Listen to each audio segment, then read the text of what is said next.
right, next we're going to talk some about nails, and you might think to yourself, oh, I know about nails. Nails are nails, right? But there are a lot of different kinds of nails. So here we've got what's called a common nail. This is a pretty long one, it's 3.5 inches. This would be used in applications like framing, decking, things like that.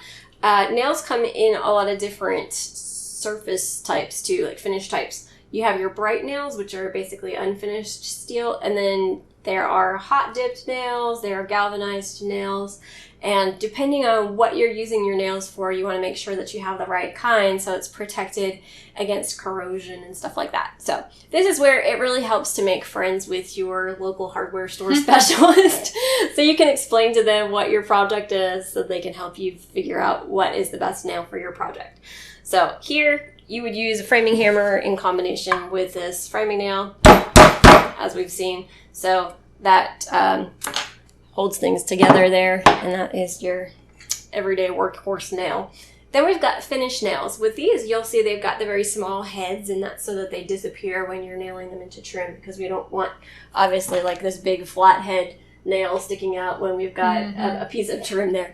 So this allows them to really just disappear into the woodwork, as they say, and you can cover it up easily with wood filler or caulk and make it look seamless. So there, often when you're driving a finish nail such as this, you would use a punch like we talked about earlier in combination with that to really drive it down below the surface. Then we've got some other types of nails. This is just like your garden variety picture hanger here. So this is used in combination with this piece of hardware, and you could use that to just tap that into the wall. And now you've got this nice little hook you can put your picture on. So, or small wall model. And then we also have a roofing nail. A roofing nail looks like this, and it's got the flat head there, and generally a little bit shorter, because all it needs to do is be able to go through shingle and into the subsurface there, like the plywood for the roofing. And so that has a larger striking surface, and you could use your larger hammer there to pound that in. And good roofers can pop those in like 2 taps probably. And if you're swinging full force, they go in pretty quickly. So that's your roofing nail.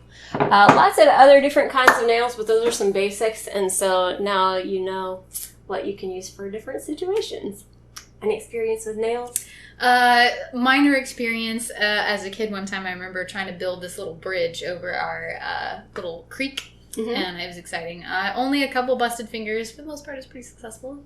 Pretty sturdy little bridge. Yeah, so nails work great in applications, especially when things have like gravity helping them out, or something that's kind of helping to push the things together anyway.